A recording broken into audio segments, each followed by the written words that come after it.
We don't. Welcome to the next episode of the Naked Coach Collective. And myself and Ian are interviewing tonight, and we've got a really exciting lady to share with you. She is a nationally board trained integrative health and wellness coach. She supports and guides women during career and lifestyle moves, helping them create habits that stick, ditching toxicity and replacing unproductive patterns with ones that work. She's currently enrolled in an intensive in-person 200-hour yoga teacher training program in Colorado, and she's also a fellow podcaster, the host and creative talent behind the up-and-coming podcast Verbal Echo. And without further ado, I'm now going to introduce you to Monica. Hi, Monica. Welcome to the show. Hello. Thank you so much for the introduction. I'm excited to be here.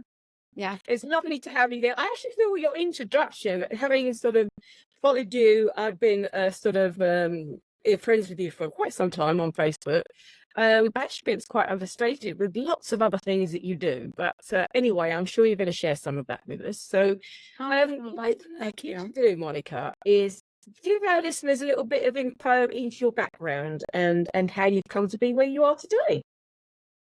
Well, I'll try to keep it a little simple. So, let's see. I grew up on a farm in the central United States in Illinois, Midwest. And so my roots of my upbringing are very grounded in the earth and connecting with people and animals and farming and so I had a very grounded childhood. And then, we'll fast forward quite a few years. I'm a mom, and I found my way to Colorado by way of wanting to learn how to snowboard. And so in my late 20s, my family, we moved to the mountains, and I thought, I'll just be here for a few years. And, here I am 30 years later. And I don't know what happened, but here I am. And, as most people who find health or wellness, it's never a balanced or straight path. I became a chef at the age of 40, and I had children still in high school and middle school and grade school at the time. And it was something that I had always been connected to cooking and food as a mom and running some businesses, and always, just really enjoying food. And so I bit the bullet and decided to become a chef, and it really changed the course of my life. Not only was it a huge commitment to that career, and I had really underestimated the time and the passion that it took, but I did it. And although I'm pretty retired from that side of the food and beverage industry that I'm still currently in, it really helped shape me diving into health and wellness because it became very unhealthy in that career. In food and beverage, restaurants, hospitality, whatever, it's that career field is very plagued with poor time management, really poor habits, calendars and schedules all over the place, stress as a number one underlying thing, not making time for yourself because you're really passionate about what you do. And then if you throw in, you're a parent or a single parent, like I was, it becomes a hotbed for a lot of unhealthy activity and a lifestyle. And so I kind of reached my point, even though I loved doing that part of my career, I reached a point where it just wasn't sustainable anymore. And so I had to step back from that. And when the pandemic hit, as we all kind of experienced, an opportunity to realign with what was really important in our lives, I enrolled in a massage therapy program. Well, as soon as I enrolled in this massage therapy program, because I thought, and I had been doing yoga and mindfulness and eating a lot better for, I was feeling a lot better having stepped back from working so many hours. And then the pandemic hit. And I said, I'm just going to do it. And I enrolled in this massage therapy program. And then as soon as I enrolled in anatomy and physiology, because it was the first class I could get into, they decided to cut all in-person classes. And here I was, and I thought, oh, great. I've already applied for financial aid because this wasn't a program that was, like on the internet, like a 30-hour thing. This was like a 2-year program at a community college. And so I talked to the program director and she said, you might want to take a look at this other program that we have. It's been in place for about 2 years. We are nationally accredited with the NBHWC. You can choose to take the exams at the end, or you can just take get the certificate and, do this. And it was very intensive. And I said, let's do it. 2 years later, I finished, and it changed my life. And that brings us to, how did I get to this point where I'm continuing to grow and change and evolve into a different version of myself. And I became a podcaster, and I still work in food and beverage, but I have much healthier guardrails around the style of work that I do, the place that I work, and how I work, including my time and schedule and all that. And I try to find time for all the things that bring me joy and bring me happiness. So hopefully that wasn't too long-winded, but it's kind of a long story.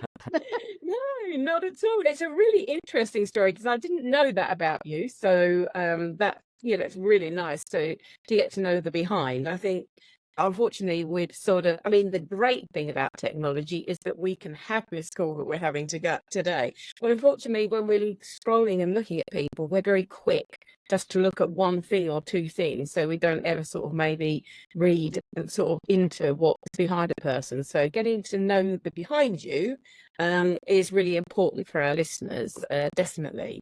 And you've clearly overcome some challenges on your journey as well. So we have you to share maybe one of your biggest challenges with our listeners, and then how you overcome, how you managed to overcome it, and what was sort of happening for you, and the outcome, really. Right. Instantly when you said that, I thought of stress. And stress is stress can be eustress, EU stress, which can be helpful stress, right? Or it can be toxic. And so I was in the depths of when I was working, 50 hours a week and just really committed to my training and growing as a chef. I was pretty deep into stress, and I wasn't handling my interpersonal relationships very well. I wasn't handling myself very well. I wasn't sticking true to what made me happy. So, stress would probably be the number one thing that told me, that inner knowing, the intuition that said, this is not right. I have to fix this. And nobody's going to fix it except for me. And so you get to that point and you say, oh, okay, this is not working. What do I need to do? And so that's probably the biggest thing, the biggest driving broad factor that brought me to be healthier. And healthy is such an overused word. Oh, I'm healthy. I'm going to get healthy. I'm going to be well. I'm going to take care of my health. It changes from day to day. And that's true for all of us. And there's no one perfect body type. There's no one perfect way to do things. You have to really listen to who you are as an individual and honor what you're capable of and what's realistic. We all have different schedules and different commitments in our life, and different people around us, and different support. And so if you do want to be healthy, number one, you have to find an ally, someone that will listen to you, because the biggest thing that I found when I was going through stress was communication, talking with other people. Some of those people didn't always have my best interest at heart. They wanted to talk about, they wanted to use me as their own sounding board. And that's frequently what happens between friends. So I always say friends are great to go have dinner with, but they're not so great to give advice. So, that's why when I was in my coaching program, we coached each other, and I quickly learned the power of communication.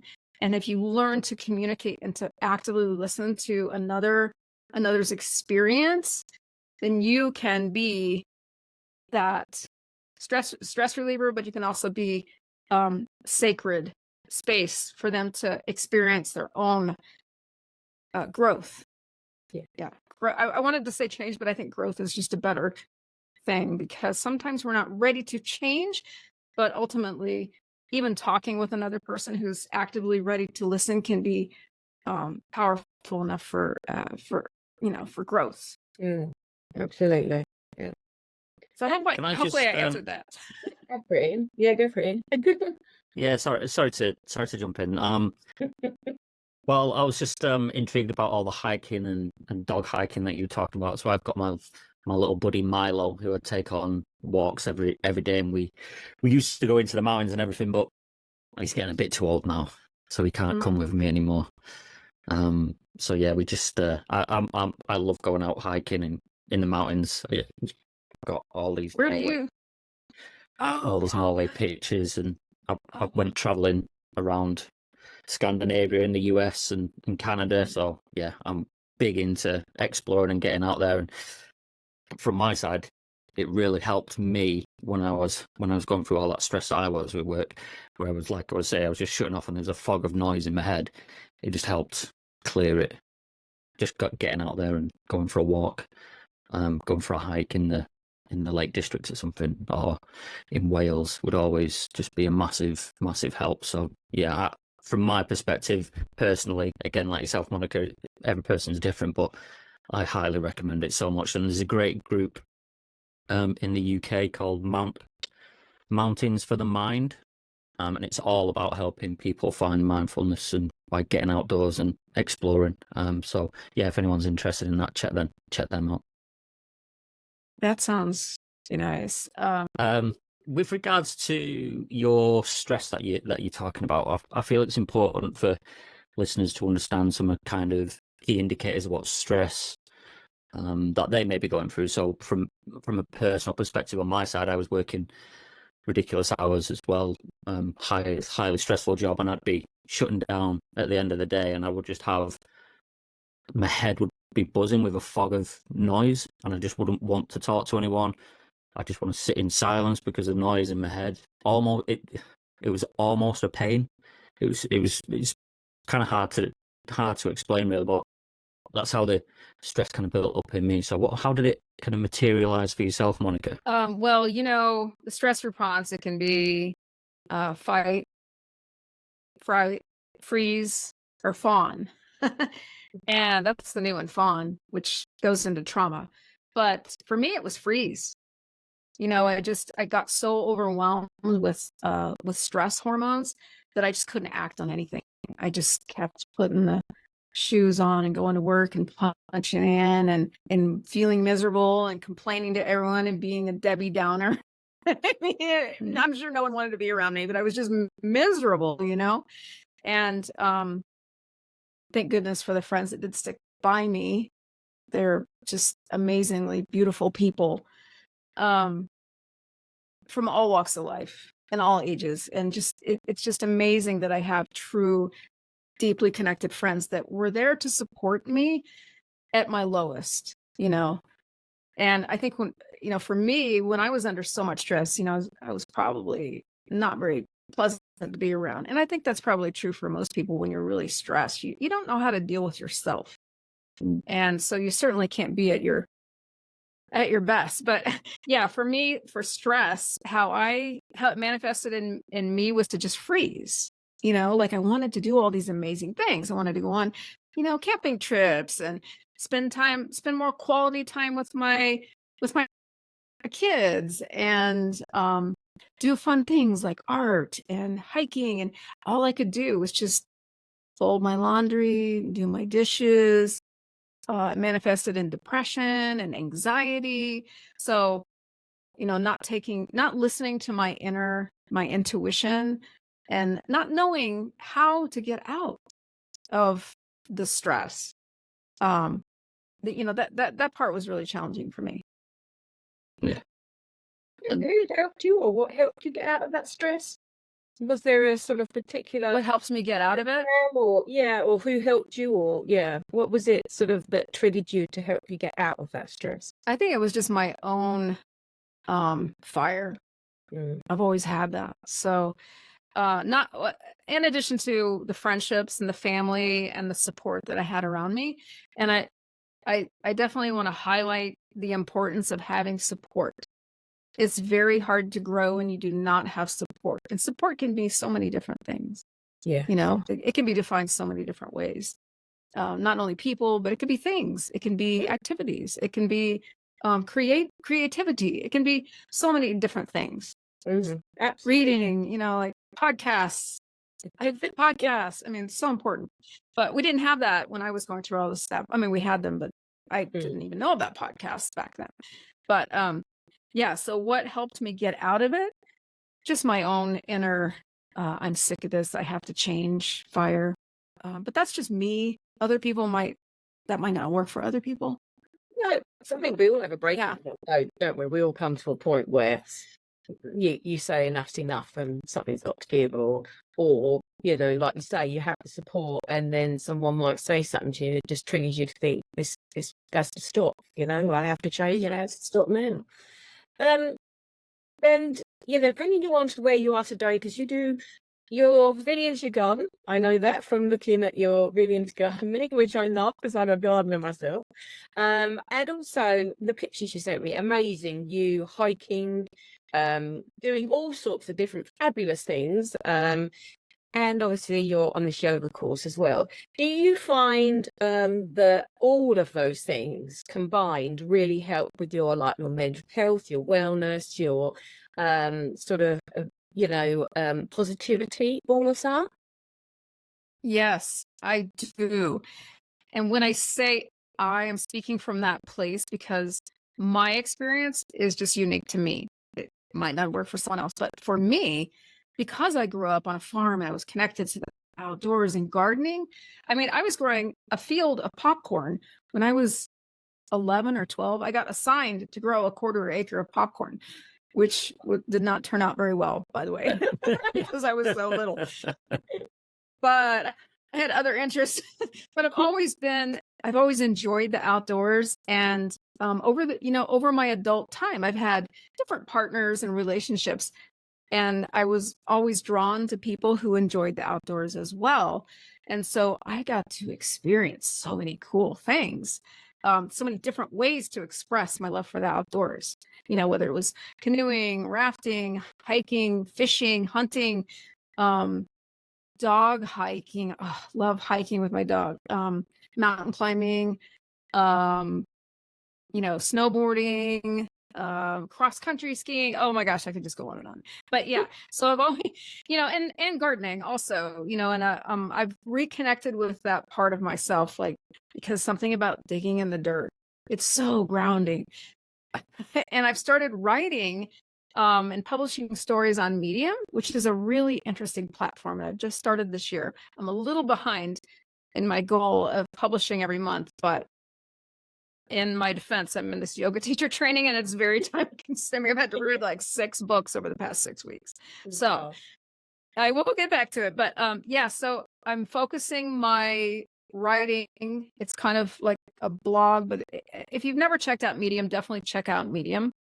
It's a fabulous platform for writers to share content. And you can join Medium for $50 a year and you get unlimited content. And whatever Medium writers are paid by the supporters of Medium. So you can pay $50 a year, easily deducted from your PayPal account. But it's so worth it because the content that you get is so much better than a lot of blog posts out there.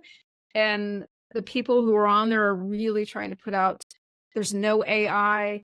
There's a no AI policy. So what you're reading is real, true writing from the heart.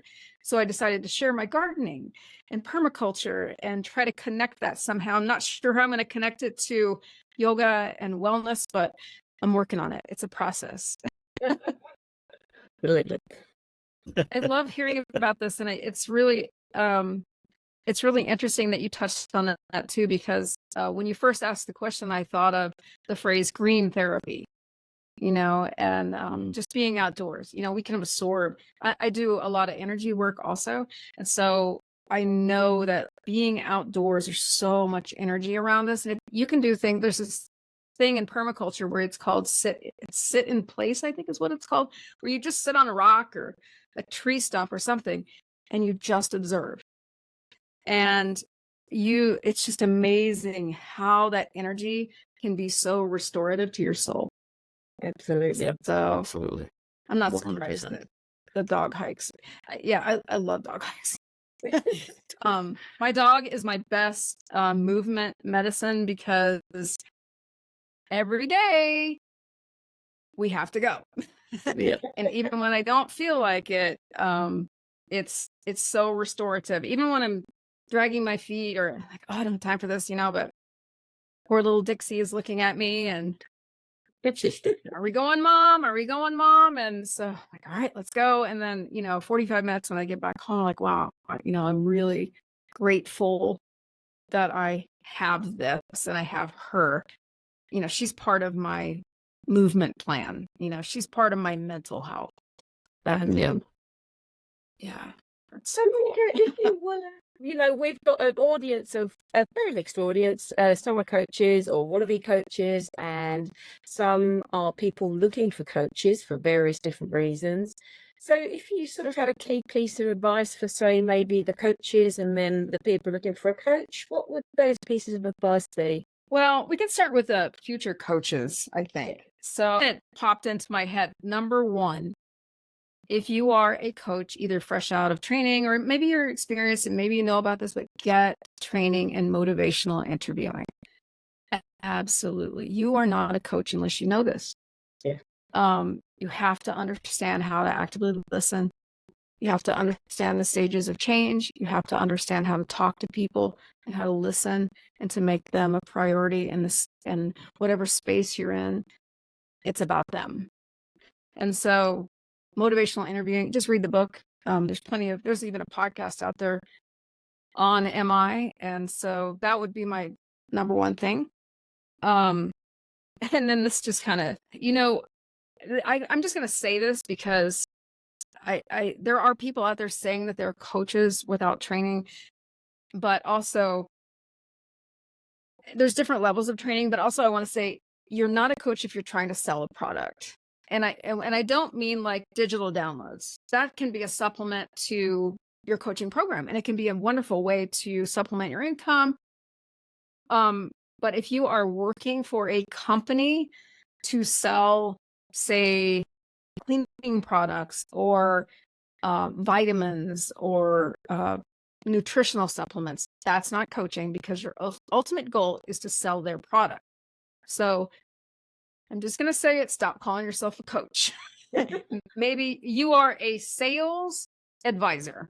Yeah. And so coaching is about supporting the client who's going through a process of change, and how can you support them and being their ally. So that's kind of my little spiel on that.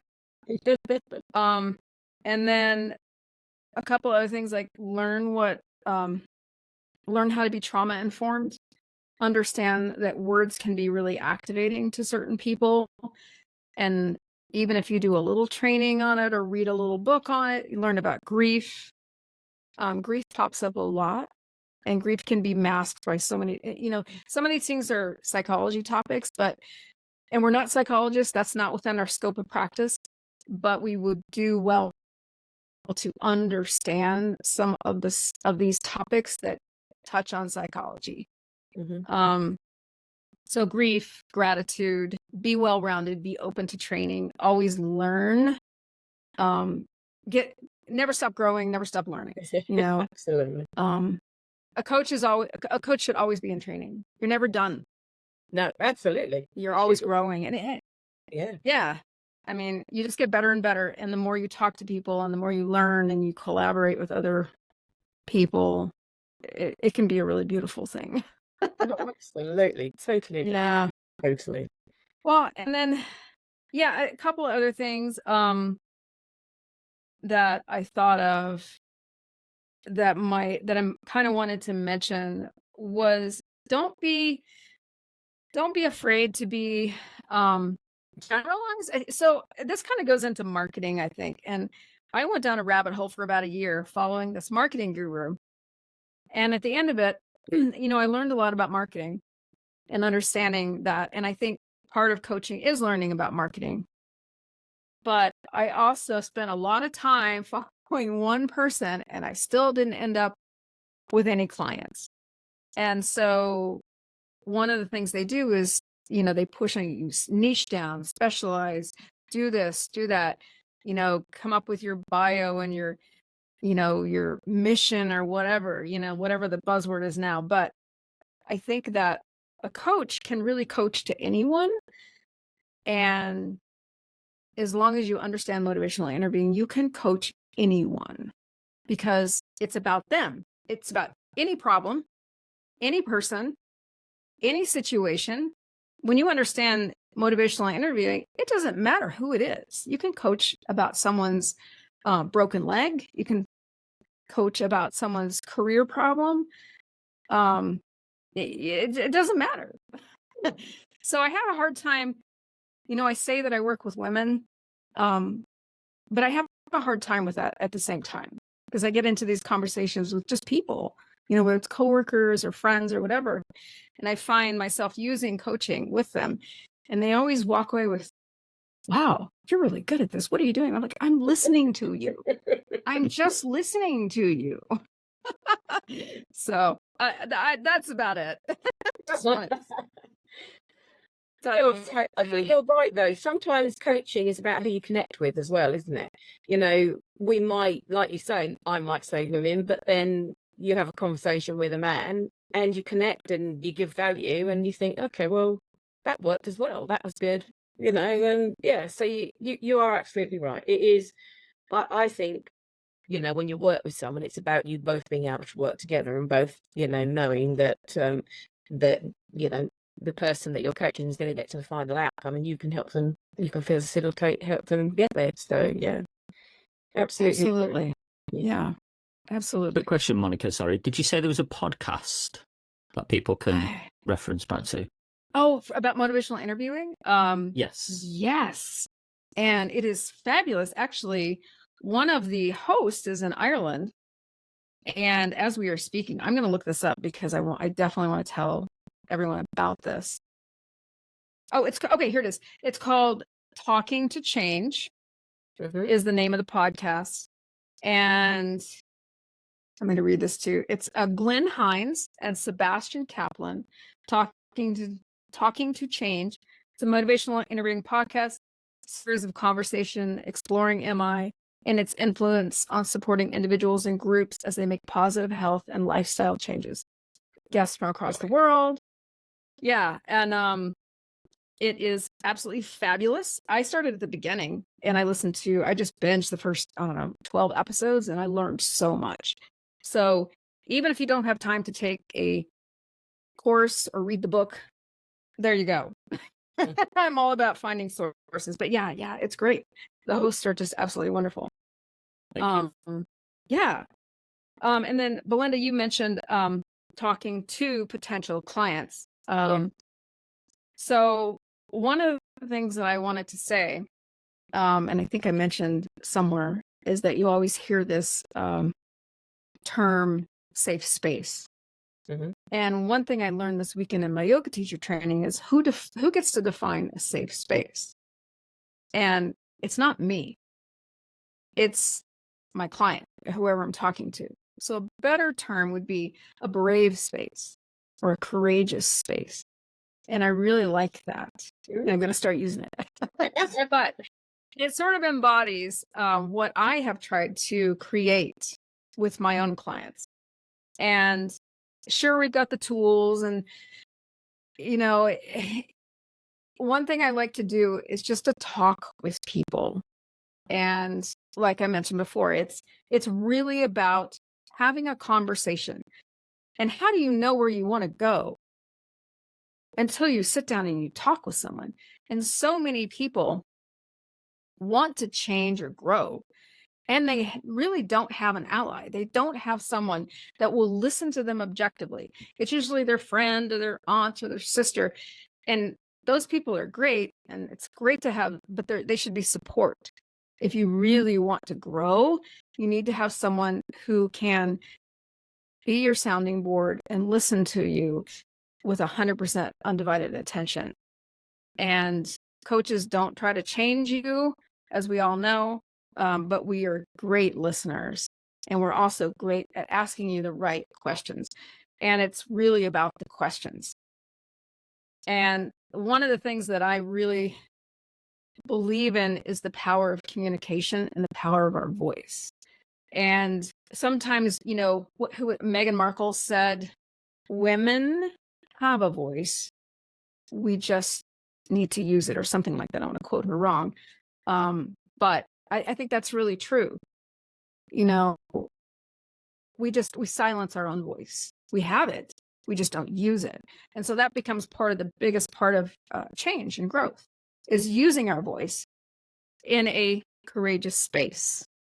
And so that's really all my coaching is. And that's the container that I put my coaching in, is just make the time. You have to, that's the biggest part of committing to growth, is just, you got to do it. You got to put the first foot forward and spend 15 minutes with someone that's going to listen to you and not just tell you what they did or what worked for their cousin, or well, this is what worked for me. And you know, that's not where you need to be, right? So yeah, that's the biggest thing that I wanted to start with. You know, and I use some tools like journaling and some visual things. You know, I do spend a lot of time with positivity, positive psychology. I work a lot with habits and career and lifestyle changes. A lot of times, you know, we all have stress. Stress is a problem, but it's not what you need to work on. Stress dissolves after you work on your issue or your habit or your problem. And then a lot of other pieces come into place when you work on, but you got to start somewhere. It's kind of, I think of it like a spider web that's kind of interconnected.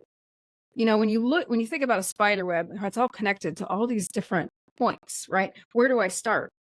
Well, you start anywhere you want to. It doesn't matter, because as soon as you fix one part of the spider web, it's going to affect the next thing and the next thing and the next thing. So it doesn't matter. And there's no perfect time to start, but right now. Absolutely. It's pretty simple. It's simple to me. I don't know. We do make it sound quite simple. We sound it's so simple. Just change. It's okay. It's fine. Just Oh, bless but anyway. Monica, it has been absolutely lovely talking to you, and I am sure there are listeners out there who would love to connect with you, actually. And so maybe tell them a little bit about how they can get in touch with you, what you offer, what you do, that kind of thing. Absolutely. Well, the easiest way to find me is just on, you can just head on over to my website. Well, my links are on there. It's called mountainenergywellnesscoaching.com. Mm-hmm. I have some freebies on there. I have a free 21-day habit. It's kind of like a spreadsheet, but it's super cool because you can download it and you can change the words there. You know, everything's always a suggestion. You can always just change it. You can print it, give it to your friend. I don't care, whatever. just get it. You can change it. It basically, this is something new that I created, and I created it about a year ago. I didn't have the spreadsheet. Mm-hmm. When I was struggling with, okay, I know all this health stuff. I need to be healthier. I'm going to start physical fitness training. And I thought, the best way for me to do it is to write it down, which is part of journaling, track it. And I came up with this system of, okay, I started to notice change after 7 days. So every morning I would write down on a piece of paper on my mirror. I wrote down the numbers 1 through 21. When I first started, my first day was, I'm going to do 15 minutes of yoga. By the end of the first week, I had a revelation and I joined a gym. On day 14, at the end of the second week, I enrolled in my personal trainer certification through NASM. Mm-hmm. And by day 21, I was going a set number of days per week to the gym. I had incorporated different kinds of movement, such as writing down when I walked my dog, or doing 10 minutes of yoga, or maybe I just lifted some dumbbells, for 5 minutes before I went. I wrote it all down. And it didn't matter. Nothing. I wasn't ashamed of anything. I just wrote it all down. By the end of 21 days, I had created a habit. And to this day, more than a year later, I have committed to that habit. So I found that 21 days, and I'm speaking from a place of but for me, it worked. And I just wanted to create something to share with people as kind of a gift to try it out and see if it works. So anyway, you can grab that download on my website, mountain-energy-wellness-coaching.com. You can find me on my podcast, which I'm entering my second season now. It's called Verbal Echo. And I'd love to say it's all about health and wellness, but it's not. I dive into some pretty, I like the weird and the strange. So we dive into some really cool rabbit holes. Got some great guests coming up. So if you like just listening to people's stories, it's not about coaching. It kind of is, but it's kind of not. It's really just about getting to know people and my love for just talking with people and getting to know them. So it's really fun. And all of my guests have something to offer. Like I interviewed you and I love it. And it was so great. And so it's a great way to connect with people. It is. So that's my podcast. Yeah. And we're Verbal still Echo. connecting a year or so later, Monica. So there you go. Yes. And I follow you on Facebook and I see all your beautiful pictures. And, it's a great wealth of information podcasting. And it's free for everyone. It's just amazing. So anyway, do that. I've got some stories on Medium, but I've got the links on my website. So, it's pretty much the best way to get a hold of me. I'm on Instagram too, but I don't really do too much on Instagram. So, mostly, the other things. So yeah, hopefully that helps. When this goes out, Rose, you'll be able to see all the links. We've got all the links for Monica below, so you can connect with her and get her 21-day habit changer and listen to her podcast, which is fabulous because I've listened to it as well. So I love being on it. So it's well worth, if I'm on it, it's well worth listening to. Our interview was fantastic. Most importantly, Monica, it's been lovely to have you on. You have you've got a really interesting insight into the world of coaching. Your backstory is absolutely fabulous, and I think there'll be loads and loads of people who can resonate with that sort of overwhelm, that stress, that environment, and your sort of your passion for the outdoors. I've seen the pictures. We'll try and add some more. I don't know if we can below, but I sent you a lot, so use what you want. I don't care. Yeah. And thank you for giving our guests such insight and lots of great nuggets of information. And I'm sure we'll be catching up again soon. Absolutely. I want to get you back on and do an interview for everything that you have going on too. So I'm looking forward to that. Maybe we can schedule that soon. Okay, Monica, thank you ever so much. And as I say, everyone, make sure you take a look at Monica's, all Monica's links will be below the podcast. And thank you all for listening. Take care, everyone. Thanks, Monica.